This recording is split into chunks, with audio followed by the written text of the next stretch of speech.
हो नहीं पाता, वापस उनको फिर से आ जाना पड़ता है छुट्टी पर, फिर वो काम नेक्स्ट छुट्टी के लिए डिले हो जाता है। उसके रिगार्डिंग हम लोग क्या किए हैं, एक सपोर्टिंग नंबर प्रोवाइड करके जाएंगे, अभी मैं लास्ट में शेयर करूंगा। खासकर जब भी आप छुट्टी के लिए जा रहे हैं, छोटा सा जो मैं आपके अकाउंट पर 3-4 बेनिफिट जो सरकार अभी दे रही है उसके रिगार्डिंग मैं बताने वाला हूँ, ठीक है।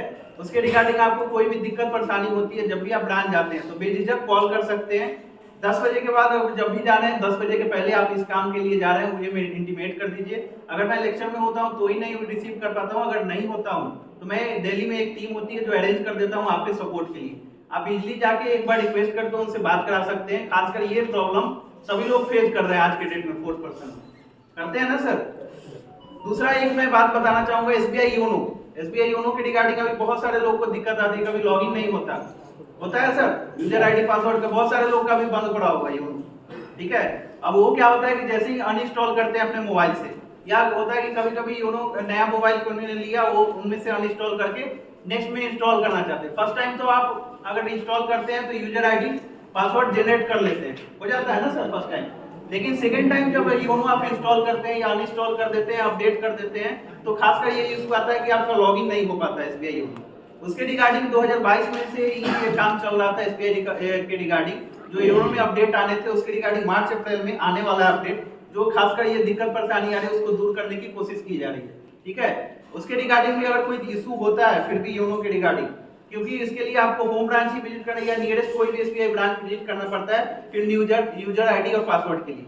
जैसे ही अपने मोबाइल से आप अनइंस्टॉल करते हैं अपना योनो, ठीक है, उसी समय क्या होता है आपका यूजर आईडी जो पासवर्ड प्रोवाइड किया जाता है वो होता है अनऑथराइज हो जाता है, यानी कि फिर से आपको नियरेस्ट कोई भी एसबीआई ब्रांच में जाके विजिट करके ही यूजर आईडी पासवर्ड लाख गुना आप कोशिश कर लीजिएगा, वो कभी लॉगिन नहीं हो पाता है, होता है ना सर ऐसा। तो उसके रिगार्डिंग भी हम लोग को ऐसा है कि जो दिक्कत परेशानी खासकर उन लोगों के लिए आ जाती है, जैसे कि 4% के लिए एज ए सिविलियन मैं अगर योनो यूज करता हूं तो मैं कभी भी ब्रांच में जाके उसका यूजर आईडी पासवर्ड ले सकता हूं, लेकिन कहीं कहीं आपकी ऐसी लोकेशन होती है कि आप बाहर नहीं निकल पाते यूनिट से, होता है ना सर। तो उसके रिगार्डिंग हाल फिलहाल में मार्च अप्रैल 2023 का जो है अपडेट आने वाला है उसके योनो के रिगार्डिंग, इसमें आप इजीली एक्सेस कर पाइएगा एसबीआई योनो, ठीक है सर।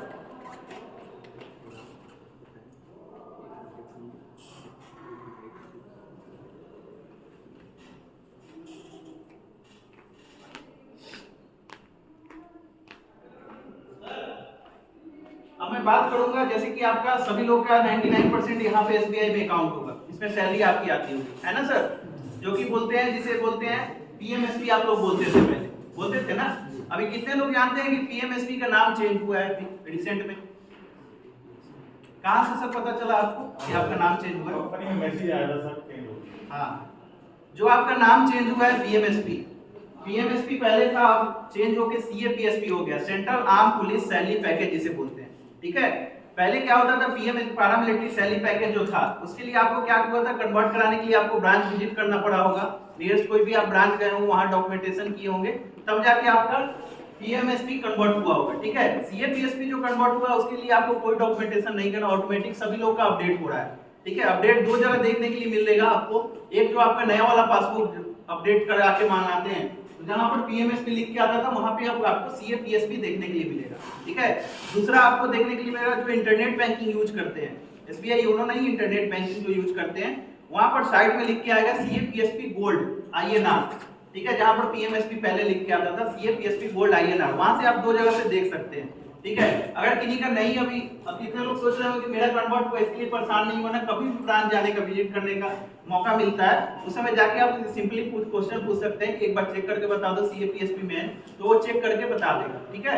वहां पर स्क्रीन पे शो होता है। अब जाहिर सी बात है नाम चेंज हुआ होगा तो कुछ बेनिफिट्स भी ऐड हुए होंगे 2021-22 में, अभी 2023 का जो अपडेट आएगा रिसेंट मार्च अप्रैल के बाद आएगा, ठीक है। तो जो अभी तक का आपके अकाउंट पर जो दिया जा रहा है उसके बारे में मैं आपको यहाँ पे बताने जा रहा हूँ, 3-4 टॉपिक ही बताने जा रहा हूँ जो आपकी यूज की चीजें है, ठीक है सर। तो सबसे पहले मैं बात करता हूँ पीआई, पर्सनल एक्सीडेंटल इंश्योरेंस, अभी कितनी दे रही है सरकार आपके सैलरी अकाउंट पे, किसी को मालूम है सर?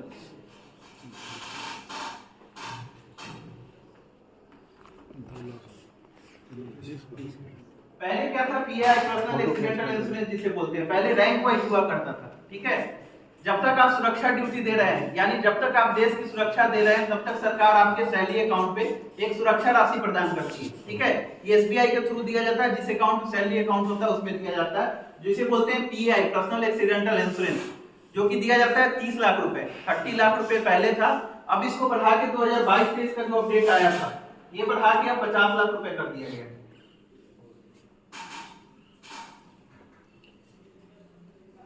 50 लाख रुपीज ये प्रोवाइड किया जाता है on duty, paratrooper gliding, bomb disposal, war से लेकर कोई भी एक्टिविटी करते हैं उसमें ये फुली आपको कवर करता है। ठीक है, पीआई का क्लेम। कुछ इसमें डिजीज हैं जो कवर नहीं किए जाते पीआई में। एक होता है हार्ट अटैक। हार्ट अटैक जो होता है पीआई के, खासकर आईटीबीपी वाले जवानों को शिकायत होता है कि इसमें आपको कवर नहीं किया गया पीआई में। ठीक है, तो हार्ट अटैक एक कवर नहीं होता है। एक कुछ डिजीज है मलेरिया जैसे कि जिसे बोलते हैं, और कुछ डिजीज के लिस्ट मेरे पास है जिसको ये पीआई में कवर नहीं किया जाता। ठीक है, तो इसके रिगार्डिंग है। दूसरा आ जाता है जैसे कि पीआई एक्सीडेंटल है, इसमें टेररिस्ट और नक्सल अटैक। पहले क्या होता था, ये रैंक वाइज हुआ करता था, कांस्टेबल सर से लेके एसएम सर के लिए 5 लाख, 10 लाख, 15 लाख, ऐसे करके ये पीआई का क्लेम डिवाइड किया गया था। 2019 में पुलवामा अटैक जो हुआ था, जिसमें हमारे सीआरपीएफ के जवान शहीद हुए थे, उस समय क्या किया गया था, उस समय के बाद से ऑल रैंक सेम कर दिया गया था। 30 लाख रुपीस चल रहा था। ठीक है, क्योंकि अगर कोई जवान के साथ कैजुअलिटी होती है, चाहे वो किसी रैंक का जवान हो, सबके साथ जिम्मेदारियां सेम है, सबके बच्चे हैं, सबकी फैमिली है, वाइफ है, माता पिता है, तो ऑल रैंक उस समय से सेम कर दिया गया था। 30 लाख रुपए जो चल रहा था, अब इसको बढ़ा के 50 लाख रुपए कर दिया गया। और दूसरी बात इसमें एक एक्स्ट्रा ऐड किया गया है, जो कि टेररिस्ट और नक्सल अटैक। पहले 2021 तक कोई कवर नहीं था, ओनली फॉर अगर टेररिस्ट और नक्सल अटैक में जवान के साथ कोई कैजुअलिटी होती थी तो ओनली फॉर 30 लाख रुपए फैमिली को देके क्लेम को क्लोज कर दिया जाता था। ठीक है, खासकर अगर मैं बलिदान की मैं बात करूं देश के लिए, तो सीआरपीएफ ऑल ओवर इंडिया में सबसे ज्यादा पैरामिलिट्री में किसी ने बलिदान दिया तो सीआरपीएफ ने दिया है। ठीक है, चाहे मैं जम्मू की बात करूं या छत्तीसगढ़, सुकमा, बीजापुर नक्सल एरिया की मैं बात करूं। ठीक है, तो उस समय से काफी दिनों से ये रिक्वेस्ट चल रहा था, खासकर सीआरपीएफ की तरफ से था, तो टेररिस्ट और नक्सल अटैक या क्रॉस बॉर्डर फायरिंग में जवान के साथ कोई कैजुअलिटी हो जाती है, उस स्थिति में इसमें एक्स्ट्रा ऐड किया गया 10 लाख रुपीस। टोटल मिला के 60 लाख रुपीस फैमिली को, अब ऑन ड्यूटी अगर जवान के साथ कोई कैजुअलिटी हो जाती है तो ये फैमिली को प्रोवाइड किया जाता है। ठीक है, तो ये पीआई का क्लेम आपको जब तक आप सुपरनेशन और बीआरएस नहीं जाते तब तक ये आपके अकाउंट पे लागू होता है। ठीक है, जब तक आप देश की सुरक्षा दे रहे हैं, सरकार आपको ये सुरक्षा राशि प्रदान कर रही है। ठीक है, अगर कोई जवान के साथ कैजुअलिटी हो जाता है तो जो सीआरपीएफ की तरफ से दी जाती है वो अलग है अमाउंट। ठीक है, सीआरपीएफ के रिक्वेस्ट से स्टेट गवर्नमेंट की तरफ से जो अमाउंट दिया जाता है वो अलग अमाउंट है, और जो आपके सैलरी अकाउंट पर दिया जाता है वो अलग अमाउंट है। तो ये 3 अमाउंट अलग अलग हैं, ये एक में इंक्लूड नहीं है। ठीक है, अगर जवान की मैं बात करूं, हाल फिलहाल में मैं बीएसएफ में एक विजिट करा, एक जवान के साथ कैजुअलिटी हुई थी, तो उनका लगभग तीनों मिला के क्लेम 1.5 करोड़ से 2 करोड़ तक चला जाता है। ठीक है, तो ये क्लेम आपको दिया जाता है। अब इसमें 2 तरह के क्लेम आ जा रहे हैं, पार्शियल डिसेबिलिटी, परमानेंट या टोटल डिसेबिलिटी। पार्शियल डिसेबिलिटी बताना इसलिए जरूरी है कि कभी कभी ऑन ड्यूटी क्या होता है, गन फायरिंग के दौरान बारूद के छींटे आंख में पड़ते हैं, या पास में आईडी ब्लास्ट हो गया, कान से सुनने की क्षमता चली गई, या शरीर का कोई एक अंग भंग हो जाता है, एक उंगली चली जाती है या पैर की कोई उंगली चली गई, इस स्थिति को पार्शियल डिसेबिलिटी में रखा गया। मेडिकल कंडीशन जो होता है, जो आपके परसेंटेज है, आप लोग मेडिकल यूनिट से आपको मालूम होगा 50 से 70% के बीच में होता है। ठीक है, इसी चीज में पार्शियल डिसेबिलिटी अगर होता है तो इसमें ऐड किया गया है, पहले था 10 लाख रुपए, अब इसे बढ़ा के 30 लाख रुपए कर दिया गया। ठीक है, पार्शियल डिसेबिलिटी ये चीज है, जैसे कि मान लीजिए कि हाल फिलहाल में एनएसजी में विजिट कर रहा था न्यू दिल्ली में, सोबड़ा एनएसजी कमांडो जो है वहां विजिट कर रहा था, उनमें एक जवान की एक उंगली चली गई थी, उन्हें मालूम भी नहीं था कि उनके अकाउंट पर पार्शियल डिसेबिलिटी नाम की कोई क्लेम है, जो कि क्लेम का प्रोसेस होता है, पहले था 90 डेज, अब इसको बढ़ा के 180 दिन कर दिया गया पार्शियल डिसेबिलिटी वाला, 180 डेज।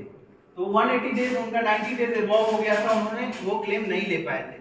ठीक है, तो पार्शियल डिसेबिलिटी इसलिए जरूरी है कि आपके नॉलेज में होना चाहिए कि पार्शियल डिसेबिलिटी नाम का भी ये क्लेम जो आपके अकाउंट पर दिया जा रहा है, जिसमें आपके शरीर का कोई अंग भंग हो जाता है, जिसमें मेडिकल कंडीशन 50% से 70% के बीच में होती है, उसी चीज में पार्शियल डिसेबिलिटी में आपको ये क्लेम दिया जाता है, पार्शियल डिसेबिलिटी। ठीक है सर, अब दूसरा आ जाता है परमानेंट या टोटल डिसेबिलिटी जिसे बोलते हैं, इसमें 80% से बहुत चला जाता है,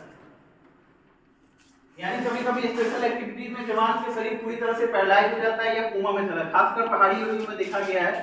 ठीक है, उस स्थिति में क्या किया जाता है, जवान को रिटायर किया जाता है या परमानेंट या पार्शियल टोटल डिसेबिलिटी का क्लेम दिया जाता है, जो कि होता है पहले था 30 लाख रुपए, अब इसे बढ़ा के 50 लाख रुपए कर दिया। तो ये टोटल क्लेम आपको दिए जा रहे हैं जो आपके अकाउंट पे, टैली अकाउंट पर, जब तक आप सुपर नेशन और बीआरएस नहीं जा रहे। ठीक है, पार्शियल डिसेबिलिटी पीआई का क्लेम ये क्लियरली मैंने पूरा का पूरा ब्रीफ कर दिया है, जो कि आपको यहां पर देखने के लिए मिल रहा है। दूसरा आ जाता है इसमें एक और क्लेम चलता है जो कि आपके अकाउंट पे ऐड रहता है, एआई, एयर एक्सीडेंटल इंश्योरेंस। कभी कितना दिया जा रहा है सर, सभी लोग को मालूम होगा अभी एआई का क्लेम सही बताया सर ने, 1 करोड़ 1 CR दिया जाता है। अभी भी 2023 तक ये 1 CR है। ठीक है, इसमें क्या है कि इसमें जो 1 CR का क्लेम जो आपका दिया जा रहा है, ये ऑन ड्यूटी आपको फुली कवर करता है। पैराथन पर कीजिए, ग्लाइडिंग कीजिए या स्पेशल एक्टिविटीज में आप जा रहे हैं, ठीक है, ऑन एयर, तो इस स्थिति में आपको फुली कवर करता है। हाल फिलहाल में हमारे बिपिन रावत सर के साथ जो दुर्घटना हुई थी, ठीक है, एआई का क्लेम उनके अकाउंट में 24 घंटे के अंदर ट्रांसफर किया गया था। साथ में जो 5 जवान थे उनके साथ में, उनको भी ये ट्रांसफर किया गया था। ठीक है, तो एआई का क्लेम आपको ऑन ड्यूटी कवर करता ही करता है, ये ऑफ ड्यूटी भी आप कवर कर रहे हैं आप। ठीक है, ऑफ ड्यूटी का मतलब हो गया आप घर पे जा रहे हैं, यूनिट से घर पर वापस आ रहे हैं या यूनिट जा रहे हैं। ठीक है, अगर आपको ऑफिशियल जैसे कि सीआरपीएफ की तरफ से जो टिकट की जाती है फ्लाइट की, उसमें आपका एआई ऑलरेडी कवर होता है। ठीक है, अगर मान लीजिए आप खुद से टिकट करके जा रहे हैं तो उसमें आपका एआई का क्लेम तभी कवर करता है। इसमें 2-3 शर्तें हैं जो कि ध्यान में रखनी होती है, बस 2 छोटी सी बातें ध्यान में रखनी है जब आप टिकट बुक कर रहे हैं।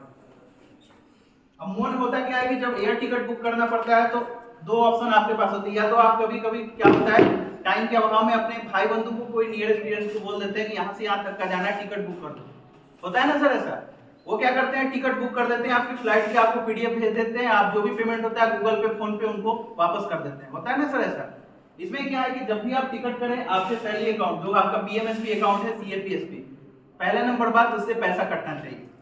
ऐसा क्यों जरूरी है, ऐसा ये इसलिए है कि अगर मान लीजिए कोई भी आप स्पाइस जेट, इंडिगो, कोई भी फ्लाइट से अगर यात्रा कर रहे हैं, 100, 120, 80 सीटें होती हैं उनकी। ठीक है, अगर आपके अकाउंट से वहां पर बुक हो रहा है सीएपीएसपी अकाउंट से, तो वहां पर क्लियरली मेंशन हो जाता है कि इस नंबर सीट पर फौजी बंदा यात्रा कर रहा है। उस दौरान अगर आपके साथ कोई उस प्लेन के साथ मिसहैपनिंग हो जाती है तो बिना डॉक्यूमेंटेशन, कोई डॉक्यूमेंटेशन की प्रोसेस नहीं होती, आपके फैमिली के अकाउंट में ये 1 CR का क्लेम प्रोसेस कर दिया जाता है। ठीक है, अगर मान लीजिए आपने अदर अकाउंट से बुक करवाया है, ठीक है, अदर अकाउंट से बुक करवाया है, वहां पे क्या होता है, फैमिली को इशू आ जाता है, मुझे मालूम नहीं था कि उनके अकाउंट से टिकट करा, वहां पर फैमिली को प्रूव करना पड़ता है, जिसमें 6 से 7 महीने का टाइम लग जाता है। तो फैमिली को परेशानी ना हो, इसे छोटा सा बात ध्यान में रखना, जब भी आप टिकट करें अपने अकाउंट से पैसा आपका कटना चाहिए, जो कि सीएपीएसपी अकाउंट है। आजकल एसबीआई योनो में सारी फैसिलिटी दी गई है, ट्रैवलिंग से लेके शॉपिंग तक, आप सारा जाके वहां से कर सकते हैं, गूगल पे, फोन पे, पेटीएम, बहुत सारे ऑप्शन है, यूपीआई से आप जाके अपना पेमेंट कर सकते हैं। अगर कोई अपने डायरेक्ट से करा रहे हैं तो उसे अपने कार्ड से पेमेंट करा सकते हैं, या व्हाट्सएप पर पेमेंट के लिंक आता है, ठीक है, अपने पेमेंट का लिंक बनाए, वहां से आप यूपीआई, गूगल पे, फोन पे से पेमेंट कर दीजिए, आपके अकाउंट से पैसा सिर्फ कटना चाहिए। दूसरा आता है कि 20%, 30% डिस्काउंट क्रेडिट कार्डों पे आता है जब आप फ्लाइट टिकट बुक करते हैं, होता है ना सर ऐसा, खासकर जो सौड़िया कार्ड है एसबीआई का, उस पे भी अगर आप क्रेडिट कार्ड से टिकट बुक करते हैं तो एआई का क्लेम मान्य नहीं है, आपको एआई का क्लेम नहीं मिलेगा अगर आपका टिकट क्रेडिट कार्ड से बुक हुआ होगा। तो इस बात को खासकर ध्यान में रखना है कि जब भी अपने से खुद से टिकट बुक कर रहे हैं तो क्रेडिट कार्ड से ना, क्योंकि अमूमन देखा गया 20%, 30% डिस्काउंट के कारण आप लोग क्या करते हैं, क्रेडिट कार्ड से, चाहे वो किसी बैंक का हो, क्रेडिट कार्ड से आप टिकट बुक कर लेते हैं, होता है ना सर ऐसा। तो उससे बचने के लिए जब भी आप टिकट करें अपने अकाउंट से कटाना है और दूसरा क्रेडिट कार्ड से बुक नहीं करना जब भी फ्लाइट टिकट कर रहे हैं। तो 2 बातें छोटी सी हैं जो कि आगे क्लेम को नॉलेज नहीं होने के कारण आगे क्लेम फंस जाता है, उस बात को ध्यान में रखना है। क्रेडिट कार्ड अपना नहीं सर, सौड़िया कार्ड वो जो अभी दिया जा रहा है एसबीआई की तरफ से, खासकर 4% के लिए डिजाइन किया गया एसबीआई सौड़िया क्रेडिट कार्ड, उस पे भी ये मान्य नहीं है। ठीक है, तो ये आपका क्लेम मैंने पीआई और एआई का बताया, जो कि प्रोसेस क्या है, मिलता कैसे है। 99% अगर आपके साथ कोई कैजुअलिटी हो जाती है ऑन ड्यूटी तो क्या होता है, सारा का सारा प्रोसेस सीओ सर के अंतर्गत देख रेख में फाइल का जो भी होता है मैनेजमेंट करके आपके फैमिली को प्रोवाइड करा दिया जाता है। ठीक है, अगर 1% चांस कब बन जाता है, जवान छुट्टी पे होता है, घर पे होता है, उसके साथ कुछ मिसहैपनिंग हो जाती है, ठीक है। उस समय फैमिली को डॉक्यूमेंटेशन की प्रोसेस पूरी करनी पड़ती है, अब क्या क्या सरकार दे रही है उसके बारे में नॉलेज होना चाहिए, ठीक है। तो ये आपके नॉलेज के लिए, जो भाई बंधु आपके नहीं बैठे हैं उनकी नॉलेज के लिए, जैसे मैंने पार्शियल डिसेबिलिटी का बताया, ठीक है, तो उनके नॉलेज के लिए और आपके फैमिली के नॉलेज के लिए, उनके जानकारी में होना चाहिए कि उनके सैलरी अकाउंट पर अभी सरकार क्या क्या दे रही है, ठीक है। इसके रिगार्डिंग सर कोई कंफ्यूजन हो तो पूछ सकते हैं। क्लियर है सर? ये जरा पीडी और पीडी पीडी को दोबारा बताओ। पीडी सर पार्शियल डिसेबिलिटी है सर। इसमें जो मेडिकल कंडीशन होता है 60 to 70% के बीच में होता है, जो परसेंटेज में आप लोग के साथ परसेंटेज में डिसाइड होता है आप लोग की तरफ से, तो वो परसेंटेज होता है यहाँ पे, उसमें ये दिया जाता है पार्शियल डिसेबिलिटी का। और ये परमानेंट या टोटल डिसेबिलिटी मतलब जवान पूरी तरह से अक्षम हो गया, काम करने योग्य नहीं रहा, उस स्थिति को परमानेंट टोटल डिसेबिलिटी बोलते हैं, उसमें ये वाला क्लेम दिया जाता है, ठीक है। तो इसमें प्रॉब्लम ये है कि पार्शियल और परमानेंट डिसेबिलिटी जो कैलकुलेट करते हैं या फिर एक प्रोसेस चलता है, वो मैं स्किप कर गया मैं बोलना, जो आपने क्वेश्चन पूछा उसमें हां प्रोसेस में बहुत लंबा समय लगता है। वही मैं बता रहा था ना सर। ये क्या हुआ, पार्शियल डिसेबिलिटी अगर कोई जवान के साथ होती है, मान लीजिए कोई चला गया, कोई हो गया, उनकी उंगली चली गई या हाथ की उंगली चली गई, महकमे से जो डिसाइड होता है परसेंटेज जो होता है 6 से 7 महीने का लॉन्ग पीरियड लगता है। उसमें जो आपका 180 डेज का टाइम है, नियरेस्ट कोई भी एसबीआई ब्रांच में एक बार इंटीमेट कर देना है, ठीक है। डॉक्यूमेंट जब भी आपका सबमिट हो 7-8 महीने 9 महीने जब भी बात आप सबमिट करते हैं उसी हिसाब से उस समय आपका क्लेम प्रोसेस कर दिया जाएगा। सिर्फ इंटीमेट होना चाहिए बैंक को कि आपके साथ ऑन ड्यूटी यहाँ पर ये कंडीशन हुआ, सिर्फ इंटीमेट करना है बैंक को, ठीक है। बैंक को ऑन ड्यूटी कमेंट करेंगे सर यहाँ से सीओ सर भी कर सकते हैं या वो अपने से लेटर लिखवा कर खुद भी जाके सबमिट कर सकते हैं। नियरेस्ट कोई भी एसबीआई ब्रांच है, जरूरी नहीं कि होम ब्रांच में ही करना पड़ेगा, ठीक है। नियरेस्ट आप कोई भी ब्रांच में, होम ब्रांच में जाके इंटीमेट कर सकते हैं। एक कंफ्यूजन है कि जैसे आप बता रहे हो नियरेस्ट एसबीआई ब्रांच जी सर, बट वो लोग एंटरटेन करते नहीं हैं, इसका क्या कोई ऐसा इसके रिगार्डिंग अगर हम लोग भी सब वहाँ से सीडीओ से आते हैं, अगर कोई फंसता है ऐसा क्लेम तो सब सर के पास भी नंबर रहेगा, भाई हमें फॉरवर्ड कर सकते हैं, हम लोग डायरेक्ट वहाँ से प्रोसेस करवाते हैं। दूसरी जो आपकी यूज की चीजें है ये तो हो गई, सब लोग सोच रहे होंगे आते आते मरने मारने की बात करने लगा, ये आपके नॉलेज के लिए था इसलिए मैंने बता दिया। दूसरी मैं बात बता रहा हूँ आपके जो जरूरत की चीजें हैं, ठीक है। दूसरा आपका एटीएम, जो आपको सरकार अभी आपके सैलरी अकाउंट पर एसबीआई दे रही है, 2 तरह के एटीएम दे रही है, प्राइमरी और सेकेंडरी, ठीक है। प्राइमरी में 3 तरह के एटीएम दे रहा है, गोल्ड, प्लेटिनम और डायमंड, क्लासिक और ग्लोबल। 2 तरह के एटीएम सेकेंडरी में दिया जा रहा है, ठीक है। अभी आप लोग का पहले कांस्टेबल सर से लेके एसएम सर के जो भी होंगे रैंक के, उनके लिए पहले सिल्वर दिया जा रहा है ना सर। कितने लोग अभी सिल्वर यूज कर रहे हैं कार्ड, अभी वो अपडेट हो गया सर आप लोग का सिल्वर, अभी गोल्ड कर दिया गया है, जिसका एक दिन का लिमिट है 70,000 रुपए, 70,000 लिमिट है ऑल ओवर इंडिया के। किसी भी एटीएम से 70 बार करके ट्रांजैक्शन करें या 50 बार, कोई चार्जेस इस पे नहीं दिए जाते हैं, ठीक है। दूसरा आपका क्लासिक और ग्लोबल, जो कि फैमिली के लिए डिजाइन किया गया है, इसका लिमिट एक दिन का 40,000 रुपए है, 40,000 रुपीज। ये भी ऑल ओवर इंडिया के किसी भी एटीएम से आप निकालते हैं 10 बार या 50 बार, कोई चार्जेस इस पे भी नहीं है, ठीक है। किसी भी बैंक से आप निकालते हैं कोई चार्जेस इस पे नहीं है, ठीक है। दोनों एटीएम, अब ये 2 एटीएम जो दिए जा रहे हैं रैंक वाइज होता है। प्राइमरी एटीएम जो होता है रैंक वाइज होता है, gold, platinum, diamond. Constable sir से लेके एसएम सर के लिए गोल्ड है, अपर रैंक के लिए प्लेटिनम और उससे अपर रैंक के डीआईजी सर लोग के लिए डायमंड डिजाइन किया गया है, ठीक है। प्लैटिनम किस रैंक तक के लिए है? एसी सर इसका सर मेरे पास लिस्ट है जो कि हम अभी पीडीएफ शेयर करेंगे, उसमें शेयर कर देंगे। अपने रैंक के हिसाब से आप देख सकते हैं कि कौन, लेकिन इतना कंफर्म है कांस्टेबल सर से लेके एसएम सर के लिए गोल्ड दिया जाता है, जो कि 70,000 रुपए लिमिट है इनका, ठीक है। अब इसका दूसरा जो आता है क्लासिक और ग्लोबल, पहचानने का सिंपल तरीका, जो प्राइमरी एटीएम होगा उस पर गोल्ड होगा तो गोल्ड लिखा होगा, प्लेटिनम, डायमंड। जिनके पास सिल्वर होगा, एक जवान होगा, तार की फैंसी मनी होगी। अब जिनके पास गोल्ड एटीएम नहीं है वो जाके नियरेस्ट ब्रांच से ही अप्लाई नहीं होगी, आपके होम ब्रांच से ही प्राइमरी कार्ड मिलता है, ठीक है। आपने होम ब्रांच में जाइएगा, एटीएम का एक फॉर्म लीजिएगा, वहां पे आपका सिल्वर कार्ड बंद करेगा और गोल्ड के लिए अप्लाई करेगा। गोल्ड जब अप्लाई कीजिएगा तो सीएपीएसपी गोल्ड उस पर लिखना जरूरी है, ठीक है। तभी वो समझ पाएगा कि आपने गोल्ड एटीएम के लिए अप्लाई किया है, नहीं तो आपके अकाउंट पर 2 एटीएम है, क्या करेगा वो सेकेंडरी भेज देगा, जो कि सेकेंडरी एटीएम आपके फैमिली के लिए बना हुआ है। सेकेंडरी एटीएम पहचानने का सिंपल तरीका है, क्लासिक होगा तो क्लासिक लिखा होगा, ठीक है। ग्लोबल होगा तो ब्लू कलर का होगा, ग्लोब बना होगा, नहीं तो क्लासिक जो होगा उस पे एक लेडीज होगी शॉपिंग बैग के साथ खड़ी होती है। पहचानने का सिंपल तरीका ये फैमिली के लिए है, जिसका लिमिट 40,000 रुपए है, ठीक है। अब कितने लोग बोलते हैं कि मेरे पास मास्टर कार्ड है, वीजा कार्ड है, बोलते हैं ना sir, master card visa card जो होती है वो कार्ड मैन्युफैक्चर कंपनी की नाम होती है, ठीक है, जो कार्ड बनाती है। उसके नीचे देखिए क्लासिक जरूर लिखा हो, वो आपके कार्ड की कैटेगरी है। क्लासिक कार्ड है जो आपकी कार्ड की कैटेगरी है। अब कितने लोग बोलते हैं कि कभी गोल्ड निकला है, एटीएम से गोल्ड 70,000 मैंने कैश निकाला, एक दिन का नहीं निकला, 40,000 या 50,000 से ज्यादा नहीं निकला। किसी ने ट्राई किया है सर कभी? नहीं निकला ना सर? 20,000 से ज्यादा निकलता है नहीं। वही मैं बता रहा हूँ। कितने लोग होते हैं कि गोल्ड एटीएम लेके जाते हैं, एटीएम मशीन में लगाते हैं, बोलते हैं कि मेरा 40,000 से तो ज्यादा निकला ही नहीं। वो क्या होता है, उनको लगता है कि मेरे कार्ड का लिमिट 40,000 रुपए ही है।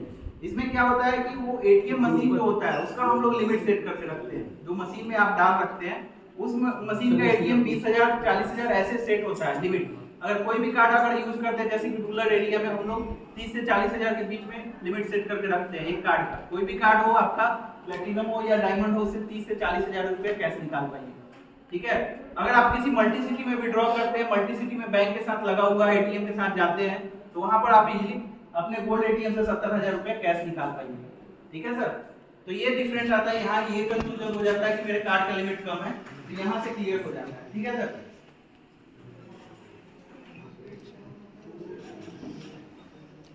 एक ओडी की फैसिलिटी भी आपके अकाउंट में दी जाती है, जो आपकी जरूरत की चीज है। ओडी ओवरड्राफ्ट का नाम सुना है सर किसी ने? लिया है सर किसी ने? कितना परसेंटेज पे दिया सर? कितने दिन पहले लिए थे? 2 साल हो गया सर। 2 साल पहले लिए थे ना? पहले उस समय नहीं लगा होगा इंटरेस्ट आपका, कोई नहीं लगा होगा, ठीक है। ये ओडी जिसे बोलते हैं ओवरड्राफ्ट, एक तरह से इसे मिनी लोन बोल सकते हैं। किसी का जैसे कि होम लोन चल रहा हो, पर्सनल लोन चल रहा हो, उससे ओडी का कोई लेना देना नहीं है, ठीक है। ये स्पेशली बनाया गया है। 1,00,000 2 लाख रुपए की जरूरत होती थी जवानों को, तो क्या होता है, ऑप्शन आता था उनके पास, कोई नियरेस्ट से लेते हैं या भाई बंधु से बोलते थे दे दो, नहीं तो दूसरा ऑप्शन होता था लोन के लिए चले जाते थे ब्रांच में। जैसे बैंक मैनेजर साहब आपका पासबुक चेक करते थे, बोलते थे सर 1 लाख रुपए क्या लोगे सर? 5 लाख रुपए ले लो। 1 लाख 2 लाख रुपए कभी बैंक मैनेजर साहब देते ही नहीं। आप भी बोलते हैं अगर आपको जरूरत हुई 1 लाख रुपए की, तो 5 लाख रुपए लेके आ जाते थे। उसके बड़े चक्कर में आपको 7 लाख भरना पड़ता था, 2 लाख रुपए इंटरेस्ट के तौर पर अलग से जाते थे। उससे बचने के लिए एक ओडी की फैसिलिटी आपको दी गई, ओवरड्राफ्ट जिसे बोलते हैं। ये ओनली फॉर पैरामिलिट्री डिफेंस के लिए भी किया गया है, ठीक है, ओनली फॉर इनके लिए सर्विस दिया गया है। ओडी में आपके सैलरी का दुगना,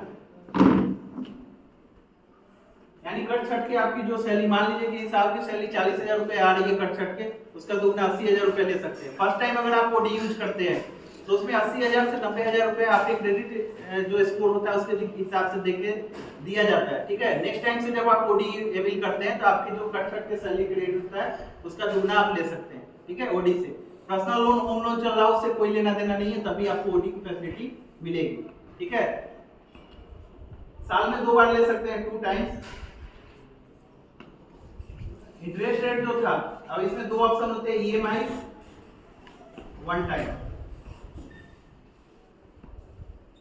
इसमें 2 ऑप्शन आपको मिलते हैं ओडी में। जैसे ओडी का फॉर्म होता है, फील्ड ऑफिसर के पास होता है, ये आपके होम ब्रांच से एक्टिवेट होता है। एक बार एक्टिवेट कराना है, ये फील्ड ऑफिसर के पास इसका फॉर्म होता है, फॉर्म भरते हैं। इसमें 2 ऑप्शन आपको दिए जाते हैं, ईएमआई, 1 टाइम, ठीक है। अगर ज्यादातर लोग ईएमआई सिलेक्ट करके आते हैं, जैसे ही जो भी ओडी से पैसा उठाते हैं ऑटोमेटिक 6 मंथ में ऑटो डेबिट आपका हो जाता है। अब मैं 2022 तक में 21 तक में बात करूं, इस पे ओडी पे कोई इंटरेस्ट रेट नहीं लगता था, ठीक है।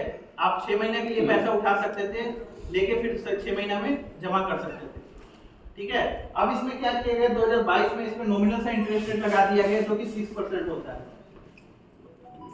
पर्सनल लोन से कम ही होता है, 6 से ये जैसे कि सभी लोग के सिविल स्कोर के हिसाब से 10% 12% ये दिखता है, ठीक है। ये चेंज हो सकता है, फिक्स नहीं है, सभी के सिविल स्कोर के हिसाब से 6 7 8 ऐसे होता है। एक छोटा सा प्रश्न था जी सर, ये 6% है, मतलब पर डे के हिसाब से लगेगा, ओवरड्राफ्ट कोई लिया हो सकता है 10 नहीं, ये मंथली मोड पे होता है। और अगर मान ले कि वो 1 महीने के पहले ही लौटा दिया तो 1 टाइम पेमेंट करता है, तो वो 1 मंथ का ही मंथली मोड पे रहता है, 1 मंथ पर डे के हिसाब से नहीं कोई है। ये 1 मंथ का उसको देना हाँ, 1 मंथ का देना। 1 मंथ से कम में भी अब जैसे कि कोई भी अमाउंट लेता है ना, मान लीजिए कि उसने 10,000 रुपए ओडी से उठाया, ठीक है, तो उससे 6% के हिसाब से ईएमआई 6 मंथ का बन जाएगा अगले मंथ। उसमें से अगर 1 मंथ में क्लियर कर देता है तो बाकी का जो बचेगा वो इंटरेस्ट नहीं लगेगा, ठीक है। तो ये 6 मंथ का ये जाता है 1 टाइम ईएमआई। दोनों ऑप्शन आपके पास अवेलेबल रहते हैं।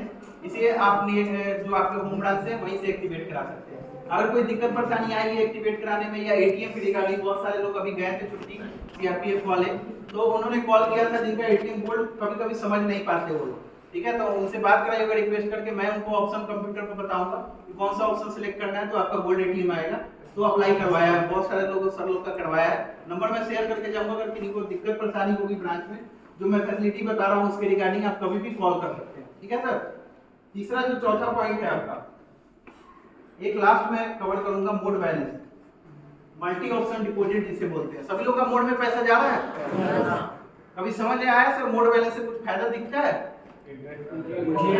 वेस्ट मिलता है, कंफ्यूजन भी रहता है। मल्टी ऑप्शन डिपॉजिट इसलिए बोलते हैं इसे क्योंकि पहले के क्या होता था कि लाख 2 लाख रुपए सैलरी आते रहती थी, पैसा कुछ अकाउंट में जमा हो जाता था, तो क्या करते थे आप लोग, एफडी आरडी करते थे, ठीक है, एफडी आरडी करते थे। एफडी में क्या होता था कि आपने 1 साल के लिए एफडी किया, मान लीजिए 10,000 रुपए 50,000 रुपए जो भी करा, 1 साल के लिए आपने फिक्स कर दिया 50,000 रुपए का, वो एक कागज बना के दे देता था कि 1 साल में आपका पैसा इतना रुपए इंटरेस्ट के हिसाब से जोड़ के इतना दे दिया जाएगा, होता था ना सर। अगर इन बीच अगर वो 1 साल में 11 महीना 3 दिन में अगर आप एफडी तोड़ देते थे तो क्या पैसा मिलता था सर? सिर्फ मूलधन वापस होता था, इंटरेस्ट कुछ नहीं मिलता था, ठीक है। वहां पर क्या होता था, आपका 1 साल के लिए पैसा बंद गया, ठीक है। यहाँ पे मोड बैलेंस में आपका पैसा बंधता नहीं, कभी भी आप निकाल सकते हैं पर डे के हिसाब से, इंटरेस्ट रेट इसमें जोड़ के मिलता है, जो कि आपका 15 डेज। सभी लोग का ऑटो स्वाइप मोड में जाता है 15 दिन के बाद, मोड में जो भी पैसा क्या होगा पर डे के हिसाब से इंटरेस्ट रेट जोड़ के मिलना स्टार्ट हो जाता है, जो कि आपका होता है अभी 5 to 7% के बीच में रन कर रहा है।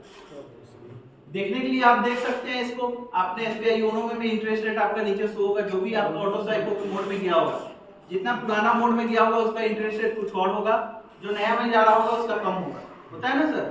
तो ये आपका 5.7, अभी मैं कुछ दिन पहले देख रहा था 6.50 था, एक सर का मैंने देखा था, तो ये 7%, 5 से 7% के बीच में आपका मोड बैलेंस में पैसा रन कर रहा है, ठीक है।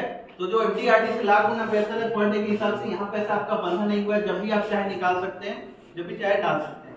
कभी किसी का जा रहा होगा बीच बीच में रुक जाता है, वो है सर, किसी का मोड बैलेंस में पैसा जाना रुक गया, होता है ऐसा है कि ये ईसीएस डीएक्टिवेट होने के कारण होता है, ठीक है। जैसे कि मान लीजिए साल की महीने की 1 तारीख को आपकी सैलरी आई, आपने उस महीने में उसमें जरूरत के हिसाब से 1 तारीख को पूरा का पूरा अकाउंट खाली कर दिया, ठीक है।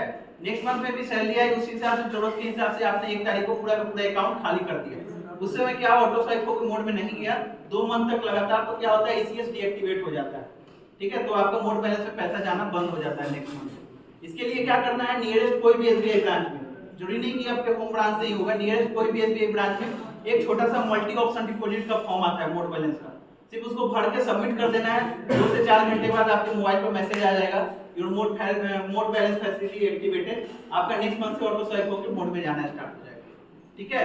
तो मोड बैलेंस के ये फायदे हैं कि पर डे के हिसाब से मिलता है आपको, एफडीआरडी का इंटरेस्ट रेट के हिसाब से, और इसमें पैसा आपका बंधा नहीं है, इसलिए दिया जाएगा, ओनली फॉर पार्लियामेंट्री और डिफेंस के लिए। कुछ क्वेरीज है मेरी थोड़ी। जी सर। पहली क्वेरीज ये है कि सपोज मैंने ऑटो हाँ ईसीएस एमओडी बैलेंस में चला जाता है, हाँ, तो सपोज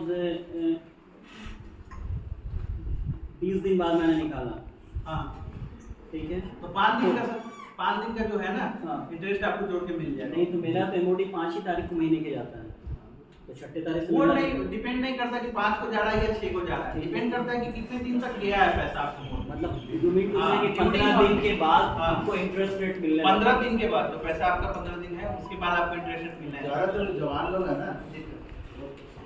30 तारीख को तनख्वाह ले, 1 तारीख को पूरा पैसा निकाल देते हैं। हाँ, नहीं तो तो कितने लोग नहीं मुझे जानते। और भी क्वेश्चंस है। जी सर। दूसरा क्वेश्चन ये है कि मैं आपके बगल में कोरापुट में 7 साल तक था, 202 कोबरा वहाँ पे कोरापुट। वहाँ पे मिले हैं उड़ीसा में। हाँ, तो वहाँ पे जब ये आपका ये सिस्टम स्टार्ट हुआ था 2011-12 में, तो हम लोग को स्पेशली ऑर्डर आया था कि आपको पीएमएसपी अकाउंट करवाना है सीओ की तरफ से, तो ऑटो ये हो गया, चला गया उसमें, लेकिन 2-3 साल तक बड़े से बड़े अधिकारी को भी, मैं भी ऑफिसर्स लाइन में हूँ, किसी को समझ में नहीं आता था कि इसमें इंटरेस्ट आ रहा है कि नहीं, क्योंकि आपका जो सेविंग्स में तो बहुत कम बैलेंस होता है, मेरा पूरा स्टेटमेंट सुन लीजिए, तो बिल्कुल भी इंटरेस्ट नहीं दिखाता था। तो मैं अपने सीनियर ऑफिसर के साथ बैंक मैनेजर के पास गया, बैंक मैनेजर को मैंने बोला कि भाई मेरा पीएमएसपी अकाउंट है और मेरा तो बिल्कुल भी इंटरेस्ट नहीं दिखाता है। तो आप लोग हम लोग को तो ब्रीफ करते हैं, बैंक मैनेजर को भी नहीं पता ये उसने क्या, सर मेरी पूरी बात सुन लें आप पूरी। बैंक मैनेजर ने क्या किया कि मेरे पूरे एफओडी को मेरे तोड़वा दिया उसने, तो मैंने तोड़ दिया सारा, और आज भी उसी तोड़ करके मैंने एक heavy amount more than 10 lakh का मेरा एफडी कर दिया, क्योंकि उसने मुझे कन्विंस नहीं कर पाया, मुझे लगा कि मुझे लॉस हो रहा है। और मुझे उसने ये भी समझाया था, आज आपको मैं पहली बार सुन रहा हूँ कि ठीक है सर। उसने मुझे ये ब्रीफ किया था कि अगर आपका एमओडी बैलेंस जैसे आप बता रहे हैं 15 दिन अगर एग्जिस्ट कर जाता है तो इंटरेस्ट मिलता है, उसने बोला कि नहीं, जब तक टाइम फ्रेम पूरा नहीं होगा तब तक अगर बीच में आप निकाल लेते हैं तो एक पैसा भी नहीं, ये मुझे 4 दिन पहले कल नहीं, ये पहले का था सर, जो था अभी क्लियर है। इसके रिगार्डिंग बहुत सारे कंफ्यूजन, इसलिए क्या किया गया ना कि मोड बैलेंस जो आप एसबीआई योनो देख रहे हैं उसमें भी इसके रिगार्डिंग जो आप क्वेश्चन कर रहे हैं सही कर रहे हैं। पहले पता ही नहीं चलता था कि मोड बैलेंस काफी भी है, तो कंफ्यूजन की पासबुक में भी जो होता है सभी लोग नहीं देख पाते कि कहाँ पर मोड बैलेंस का पैसा क्रेडिट हो रहा है, ठीक है। तो वहाँ पे अभी जो उसमें सुधार किया गया है कि मोड बैलेंस जो आपका जो आप देख रहे हैं एसबीआई योनो में, ठीक है, वहाँ पे इंटरेस्ट रेट शो हो रहा है आपका, ठीक है। नेक्स्ट आपका रिमेनिंग टाइम भी लिख रहा है, ठीक है। अब रिमेनिंग टाइम को भी ऐड किया गया है कि उसमें कितना पीरियड के लिए वो रिमेनिंग टाइम के लिए छोड़ना है। मेरा एक सब अकाउंट बन गया, मेरा एक सब अकाउंट बन गया 2 लाख, 1 लाख कुछ भी, ठीक है, और अचानक से मुझे 6 लाख की जरूरत है। पहला तो ये भी मुझे क्लियर करें कि जो सबसे लेटेस्ट बनता है उससे कटना शुरू होता है, पीछे वाला से नहीं कटता। तो जो कटना शुरू होता है तो जितना दिन वो एग्जिस्ट कर चुका है उतना तो मुझे आपके हिसाब से जो 6% जो भी है वो इंटरेस्ट रेट जुटता है। हाँ सर, जुड़ता है, लेकिन मेरा फिर उसके बाद भी फिर दिखाता है कि आपका 30 मैं थोड़ा टेक्निकल ग्लिच था जिस समय का आप बात बता रहे हैं। अभी की बात बता रहा हूँ, हाँ। अभी भी जब भी मैं कोई हेवी ट्रांजैक्शन करता हूँ हाँ। तो मेरा को दिखाता है 3 रुपया कटता है। आप बोलेंगे मैं अभी दिखा दूंगा, जब भी क्या मेरा जैसे कोई वो- बॉडी टूटता है ना हाँ। तो सिर्फ 2 रुपया 3 रुपया 2 रुपया 3 रुपया वो मैं बता रहा हूँ कैसे क्या है, कटता है। समझ नहीं आता। हाँ, ये मैं बता रहा हूँ। मेरा भी कर गया। इसमें मुझे कई कंफ्यूजन है जो मुझे आप क्लियर करें। मान लीजिए मोड बैलेंस में पैसा जा रहा है, ठीक है। मोड बैलेंस में पैसा जाने के बाद 1000 रुपए आपका उस पर इंटरेस्ट बना, ठीक है। उस वो पे तो आप TDS दिखाते नहीं है ना, वो दिखता नहीं है। अब वो नहीं दिखता सर, वो अदर बात है, क्योंकि वो पासबुक अपडेट जो होता है ना उसमें मेंशन जो अब किया जा रहा है सर, जो अपडेट आया है ना अब उसमें किया जा रहा है, छोटे से अक्षरों में मेंशन होता है, ठीक है। अब ये जो आपका 1000 रुपए को 500 रुपए मान लीजिए मोड बैलेंस में इंटरेस्ट बना, मैं एक एग्जांपल के तौर पर बता रहा हूँ, ठीक है। तो जो टीडीएस डिडक्ट होता है, जो आप बता रहे हैं 3 रुपए 4 रुपए, वो कटता है इसमें से, जो आपका इंटरेस्ट बना होता है उसमें से पैसा कटता है। 1 रुपए भी आपका मूलधन से नहीं काटा जाता, क्लियरली मैं बता रहा हूँ। मूलधन से 1 रुपया भी नहीं काटा है, टीडीएस जो डिडक्ट होता है इंटरेस्ट जो बना होता है उसमें से कटता है।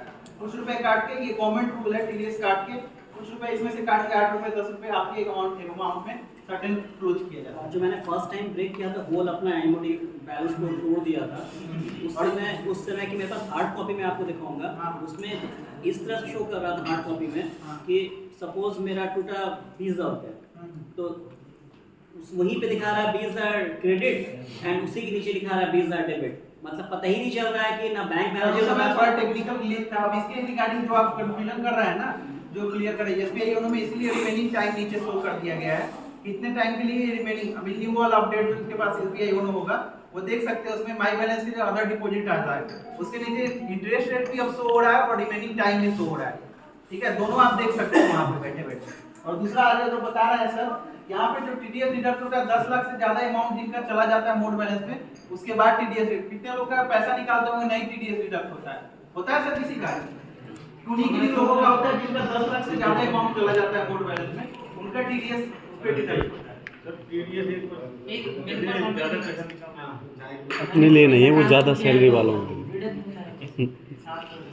अपने ले रही है 10 लाख से ऊपर। मोड बैलेंस इसके ऊपर होगा ना, जब हम ट्रांजैक्शन हो गया होगा तब आप कर दीजिए, ठीक है। इंटरेस्ट रेट दिखाना ही नहीं है। इंटरेस्ट रेट दिखा रहा होगा मैडम, वहाँ मैं दिखा रहा हूँ, एक मिनट में दिखाइए। योनो खोल योनो चलाती है, नहीं चला योनो नहीं चलाती। योनो में अगर कोई चलाते होंगे तो देख सकते हैं वहाँ पे, ठीक है। योनो में माई बैलेंस है ना, उसके साइड में आपका अदर डिपॉजिट आ रहा होगा, उस पे क्लिक कीजिए। अगर मोड में पैसा जा रहा होगा तो वहाँ पे शो करेगा। गोल्ड में तो करता है, इंटरेस्ट नहीं शो करता सर कितना इंटरेस्ट नहीं शो कर, परसेंटेज लिखेगा और रिमेनिंग टाइम न्यू वाला जो एसबीआई योनो का अपडेट आया है उसमें न्यू वाला रिमेनिंग टाइम अपडेट हुआ है। रहा है 4 पॉइंट, जो आपके सैलरी अकाउंट पे अभी जो आपकी जरूरत की चीज है, जो आपके नॉलेज में होनी चाहिए, वो चारों मैंने आपको कवर करके बताया, ठीक है। इसके रिगार्डिंग सर को जैसे कंफ्यूजन है, मैं बैठूंगा थोड़ी देर तो उसके हिसाब से मैं सॉर्ट आउट कर दूंगा, ठीक है।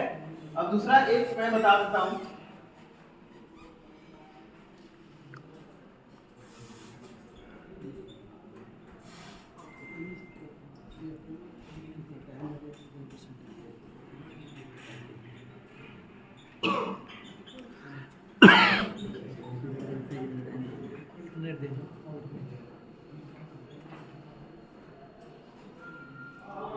एक इन्वेस्टमेंट की मैं बात करूं, जो आप फाइनेंशियल इन्वेस्टमेंट करते हैं, जो अदर जगह पर करते हैं, सभी लोग को टाइम का अभाव होता है, उस हिसाब से जो समझ में आता है जैसे, तो जैसे इन्वेस्टमेंट की बात आती है सेविंग की, सभी की 10,000, 40, 50,000, 60,000 सेविंग महीने की आती है, सैलरी जो बोलते हैं। सभी लोग सोच के चलते हैं कि 10,000, 12,000 रुपए मेरा मंथली मोड पे कहीं सेविंग होता रहे, जो आने वाले फ्यूचर में मेरे जरूरत के हिसाब से वो पैसा ग्रो करके रहे।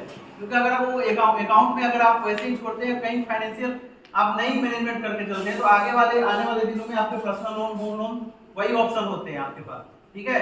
तो उससे बचने के लिए सिक्योर लाइफ के लिए, जैसे कि 2 बच्चे हैं, दोनों बच्चों के लिए कुछ इन्वेस्टमेंट 1,000, 2,000, 3,000 कुछ ना कुछ इन्वेस्टमेंट होना चाहिए, और खुद के लिए जिसमें आप भी कवर हो, आपकी वाइफ भी कवर आती हो, ठीक है। इन्वेस्टमेंट की जैसे ही बात आती है तो ये सब चीजें आपके दिमाग में आती है। LIC सबसे पहले आती है, जो आप लोग के बीच पहुंचती थी पहले। दूसरा अभी हम लोग आप लोग के बीच आ रहे हैं SBI, PNB अपना इन्वेस्टमेंट लेके आप लोग के बीच आती है। और दूसरा आपका जो मार्केट लिंक प्लान चल रहा है, म्यूचुअल फंड और SIP, ये सारे ऑप्शन आपके पास देखने के लिए मिलते हैं, यही है ना सर। प्रॉपर्टी का इन्वेस्टमेंट मैं बता दूं, कभी कुछ लोग करते हैं जो कि पर्सनल लोन लेके, प्रॉपर्टी इन्वेस्टमेंट एक अलग हो गया, क्योंकि रिस्क लेवल होता है और काफी टाइम लेता है, लॉन्ग टाइम के लिए इन्वेस्टमेंट होता है, और एक मोटा रकम जाता है, तो वो एक हेवी अमाउंट होता है, और एक स्मॉल अमाउंट होता है जो इजीली आप अफोर्ड कर पाए। अब बात करूं LIC की, जिसमें आप जानते हैं कि कोई नियरेस्ट और डियरेस्ट बंधु ही होते हैं, जो आपके बीच के होते हैं, जिसको आप मना नहीं कर सकते, यही होते हैं एजेंट बेस्ड होते हैं, होता है ना सर। इसमें क्या जाता है कि आप अगर 1,000 रुपए की सेविंग कर रहे हैं, इसमें 700 रुपए ही आपका जमा होता है, 300 रुपए 30% कमीशन जाता है ओवरऑल बैठे बैठे, तब तक जब तक आपकी पॉलिसी चलती है। यानी आपने 10 साल 15 साल जो भी इन्वेस्टमेंट, सभी लोग के पास में भी एक होगी LIC की, क्योंकि ये कोई नियरेस्ट और डियरेस्ट नहीं होता है जिसको आप मना नहीं कर पाते, ठीक है। कभी कभी तो घर पे मैडम से भी बात करके रखते हैं, जैसे ही आप जाते हैं, आपके जाने के बाद ये प्रोसेस हो जाता है, होता है ना सर। अब जैसे कि महीने का आप 10,000 रुपए सेविंग करके, साल का आप सोच के चलते हैं कि 10,000, 12,000 रुपए सेविंग महीने का होता है, ये इकट्ठा उठा के एक ही जगह डलवा देते हैं, जो कि बनाते हैं 15 साल 16 साल के लिए 40,000, 50,000 रुपए ईयरली मोड पे, इससे कम का नहीं जाता है, होता है ना सर। कितने लोग भर भी रहे होंगे 50,000, 60,000 रुपए ईयरली मोड पे, तो उठा के इकट्ठा चला जाता है पूरा का पूरा अमाउंट। अगर इन फ्यूचर अगर उससे आपसे बेस्ट ऑप्शन आपको दिखता है सेविंग का, तो आप कर भी नहीं पाते, क्योंकि यहाँ बंद जाते हैं 15 साल 10 साल के लिए, होता है ना सर। तो कुछ इन्वेस्टमेंट जो होते हैं, जो गारंटर हमको चाहिए ही चाहिए, जैसे बच्चे की पढ़ाई होनी है तो होनी ही है आने वाले दिनों में, 2 बच्चे हैं, गुड़िया है, तो गुड़िया की शादी के लिए भी कुछ इन्वेस्टमेंट होना चाहिए, उस हिसाब से हम लोग के पास जो बताते हैं। दूसरा SBI, PNB तो आप लोग के बीच अभी आ रही है, कुछ इन्वेस्टमेंट लेके, जो अपने हिसाब से, आपके हिसाब से डिजाइन किया गया है, जरूरत के हिसाब से। दूसरा आ जाता है म्यूचुअल फंड और SIP। म्यूचुअल फंड की मैं बात करूं, म्यूचुअल फंड जो ऐसा चीज है जिसमें आपको एसेट खुद से डालना होता है, यानी कि कोई होता है इंडिविजुअल। मैं 2 लोगों की बात बताता हूं, एक यूनिट में 2 भाई बंधु होते हैं, जैसे दोस्त होते हैं, एक ने म्यूचुअल फंड में इन्वेस्ट कर रखा है, ठीक है। वो बताते हैं कि म्यूचुअल फंड में मैंने 1 लाख रुपए डाला और उसमें 1.5 लाख रुपए बन गया। आप भी बोलते हैं अच्छा ठीक है, बहुत अच्छा है, आपको इन्वेस्टमेंट कितना है, 10,000 रुपए महीने का, वो आप क्या करते हैं, लाख रुपए उठा के म्यूचुअल फंड में डाल देते हैं। आपको नॉलेज नहीं है उस बारे में कि म्यूचुअल फंड कैसे ग्रो करता है, किस प्रोडक्ट में डालना है, कहां से निकालना है पैसा, कब ग्रो करेगा, कब सॉर्ट आउट होगा, कितने टाइम के लिए जाएगा, कब हमको बेनिफिट मिलेगा, ठीक है। आप उनके भरोसे क्या करते हैं, आप अपना पैसा उठा के, जहां पर आपका 10,000 का सेविंग, वहां पर 1 लाख रुपए डाल देते हैं, 10 लाख रुपए जो भी आपका इन्वेस्टमेंट होता है। बाद में क्या होता है कि म्यूचुअल अंडरस्टैंडिंग, आपकी पोस्टिंग अभी यहाँ पे 3 साल बाद कहीं कोई और होगा, उससे हमें क्या होता है, दोनों दोस्तों की म्यूचुअल अंडरस्टैंडिंग टूट जाती है, तो उस हिसाब से क्या होता है, आपको या तो बीच में विड्रॉ करना पड़ता है पैसा, नहीं नॉलेज के अभाव में दूसरा कोई ऑप्शन होता नहीं। दूसरा आ जाता है SIP। अभी के डेट में SIP बहुत अच्छी है, जो कि सिस्टमैटिक इन्वेस्टमेंट प्लान जिसे बोलते हैं, आजकल ग्रो ऐप, फोन पे, गूगल पे, सब पे अवेलेबल है। ये आप मिनिमम अमाउंट 500 रुपए से भी स्टार्ट कर सकते हैं। सबसे अच्छा ग्रोथ इसमें पैसा लगाना है, सारा इन्वेस्टर देखता है, आपको कुछ नहीं करना, बस एक अच्छा प्रोडक्ट सिलेक्ट करना होता है अपने नॉलेज के हिसाब से। बाद में इसको महीने के हिसाब से आप बढ़ा भी सकते हैं, 1000 रुपए 2000 रुपए, जो भी आपका बजट बनता है उस हिसाब से आप इसको बढ़ा भी सकते हैं, और जब चाहे तब SIP में अपना पैसा निकाल भी सकते हैं। ठीक है, तो ज्यादातर लोग लॉन्ग टाइम के लिए जाते हैं ताकि इसमें ज्यादा बेनिफिट लॉन्ग टाइम 3 साल 5 साल के बाद ही देखने के लिए मिलता है। तो इस हिसाब से आप यहाँ पर इन्वेस्टमेंट स्टार्ट कर सकते हैं, जो कि आपका इसमें भी है कि रिस्क रहता है, 100% रिस्क लेवल में होता है। जहाँ पे भी आप इन्वेस्ट कीजिएगा टर्म एंड कंडीशन में क्लियरली लिखा रहेगा कि 100% रिस्क में होता है। ठीक है, तो ये तो आपका अदर इन्वेस्टमेंट हो गया। एक होता है कि गारंटेड मुझे चाहिए ही चाहिए, मार्केट डूबे या कुछ भी हो, मेरा इन्वेस्टमेंट ऐसा होना चाहिए जो मेरे बच्चे की पढ़ाई के लिए बिल्कुल रहे। ठीक है, इन्वेस्टमेंट चाहे 1000 रुपए भी हो 2000 रुपए, अगर आपके सैलरी से ऑटो डेबिट 1000 रुपए भी महीने का अगर आप सेविंग करके चल रहे हैं, तो आने वाले दिनों में उस हिसाब से आपका ग्रोथ जो पैसा बना हुआ है, अगर मान लीजिए 1000 रुपए भी अगर आप अपने बच्चे के लिए कहीं सेविंग कर नहीं रखी, जिन्होंने करा लिया है बहुत बढ़िया है कि अपने बच्चे के लिए अभी से सोच के रखे हैं उन्होंने।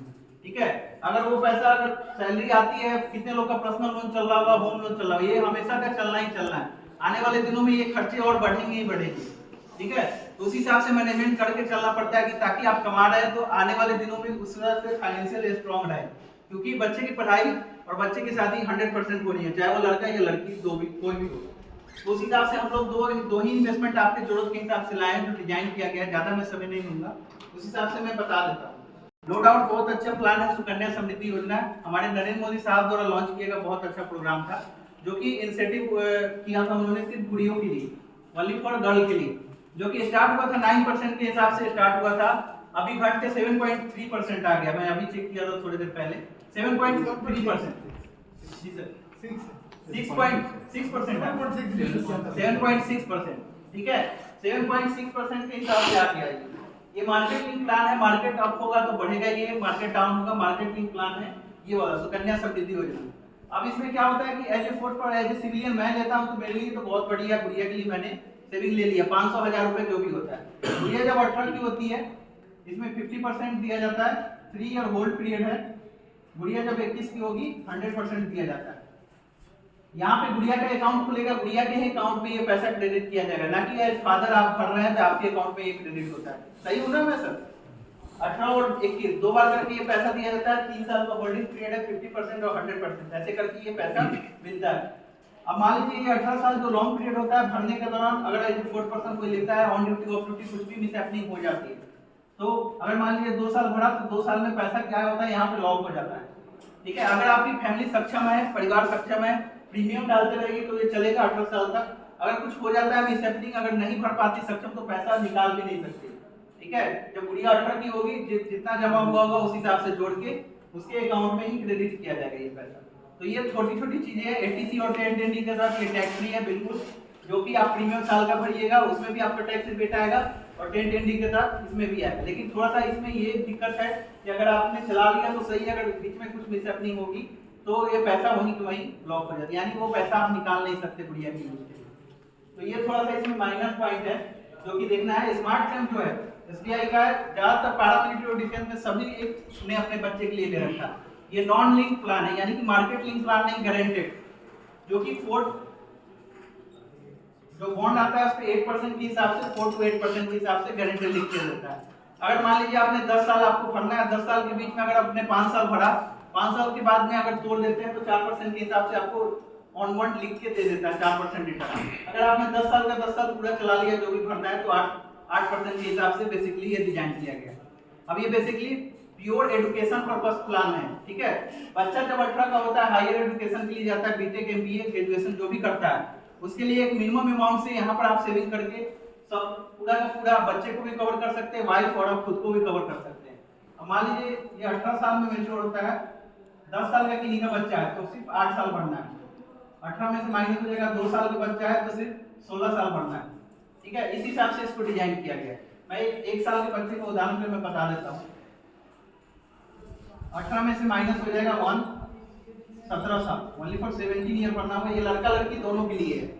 सुकन्या समृद्धि योजना ओनली फॉर गर्ल के लिए है, चाइल्ड के लिए, और ये लड़का लड़की दोनों के लिए आप ले सकते हैं। ठीक है, अब मान लीजिए 17 साल जो आपका भरना है 17, 3000 मंथली पर मैं बता देता हूँ, 3000 रुपया मंथली, साल का 36,000 रुपये जमा होगा, और आपका 17 साल में जमा हो जाएगा 6,12,000 6,12,000 तक। 18, 19, 20, 21।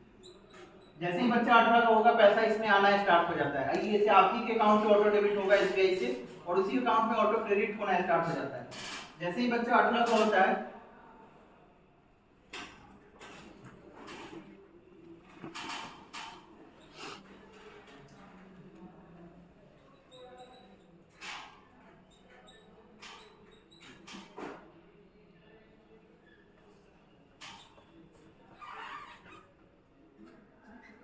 जैसे ही बच्चा आपका 18 का होता है पहला अमाउंट आपको 3,67,200 रुपए क्रेडिट किया जाता है उसी अकाउंट में।